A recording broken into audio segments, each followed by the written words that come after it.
अगर आप सुबह उठते हैं और उठते ही आपके बिस्तर पर गिरे हुए बाल आपके दिखाई दें और स्नान करने में बाल गिरे और कंघी में भी बाल बहुत मात्रा में आ जाए गिर करके, तो जो हेयर फॉलिंग है, प्री मेच्योर हेयर फॉलिंग, असमय कम उम्र में भी ऐसा होता हो, तो आज मैं प्री मेच्योर हेयर फॉलिंग की दवा आपको बताऊंगा।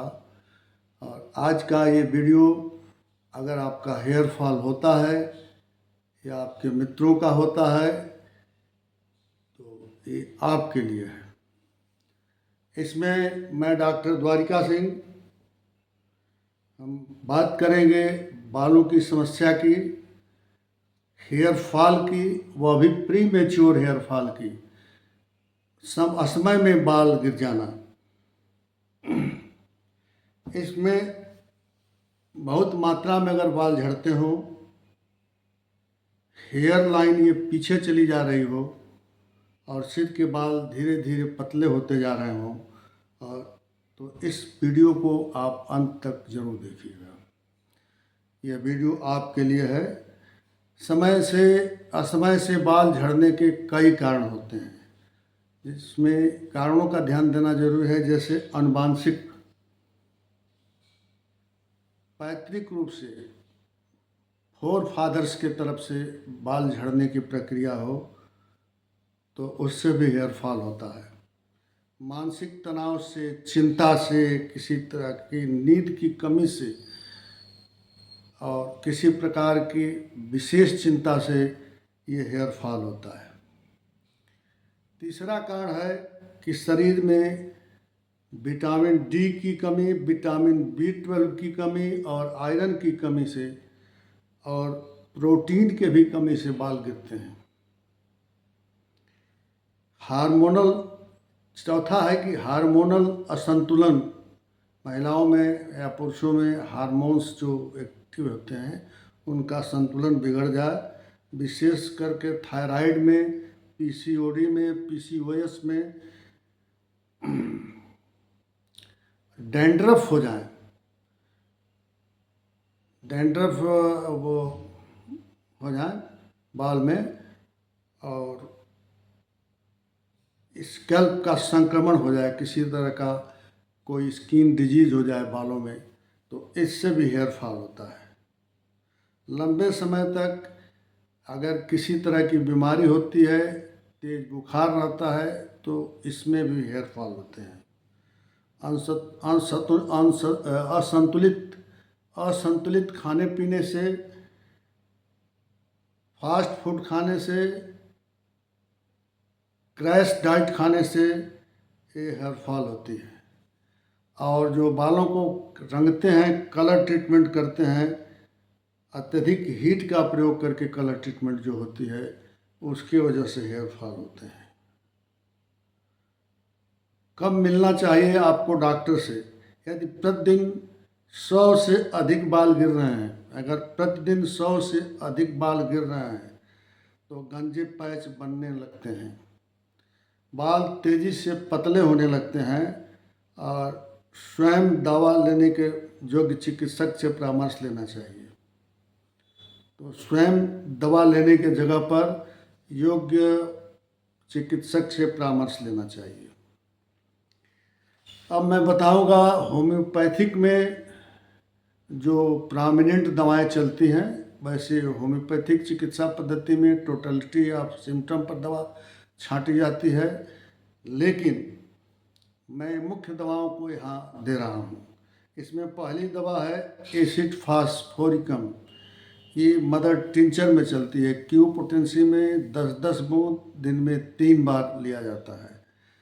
बाल अगर गुच्छे में गिरें, स्कैल्प जो है संवेदनशील हो जाए और बाल पतले हो जाएं,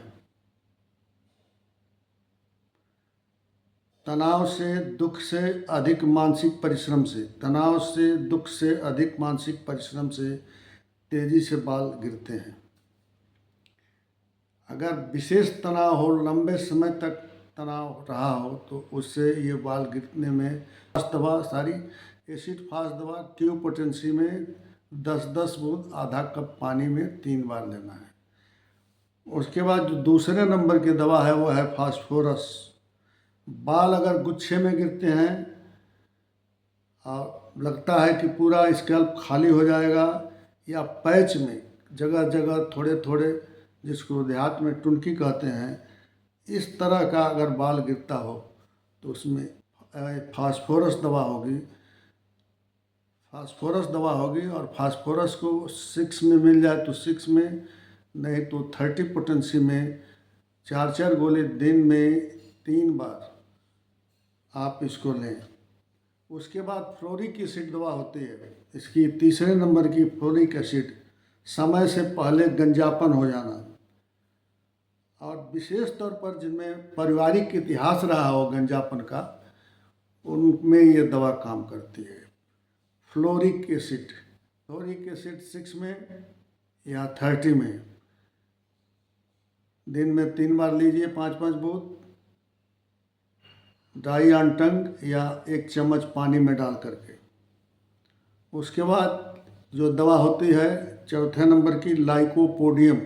लाइकोपोडियम हेयर लाइन अगर पीछे हटने लगे और समय से पहले बाल भी सफ़ेद होने लगे, प्रीमेच्योर ग्रे हेयर हो जाए और पाचन संबंधी समस्या हो, पेट उसका बराबर गड़ता रहता हो, पेट खराब रहता हो, इस वजह से उसके बाल झड़ते हों, इसमें लाइकोपोडियम दवा चलेगी। उसके बाद 5वें नंबर की नेट्रम दवा है।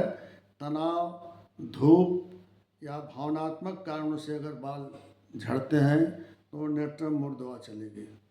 सेलेनियम दवा इसके बाद आता है 6वें नंबर पर। सेलेनियम में पहले मानसिक थकान होता है, उसके बाद फिजिकल थकान होता है। मानसिक और फिजिकल दोनों तरह से थके हुए लोगों को कमजोरी और थकान और पोषण की कमी हो तो ये सेलेनियम 6 में या 30 में जिसमें मिल जाए। हमेशा लो पोटेंसी की दवा ज़्यादा काम करती है इमीडिएट, इसलिए लो मिल जाए तो अच्छा रहेगा। 6 में इसको 5-5 बूंद दिन में 3 बार लेना है। इसके बाद वाइस बेडन, इसको आप 30 में लीजिए।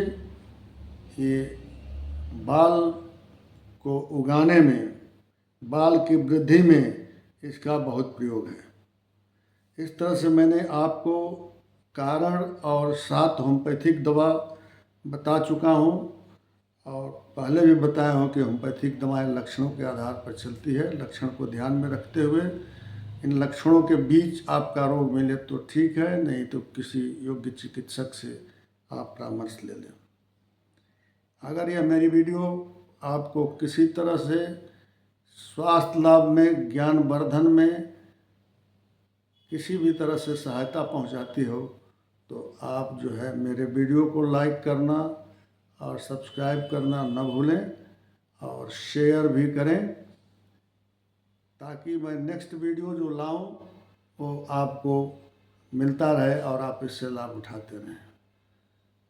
Thank you very much.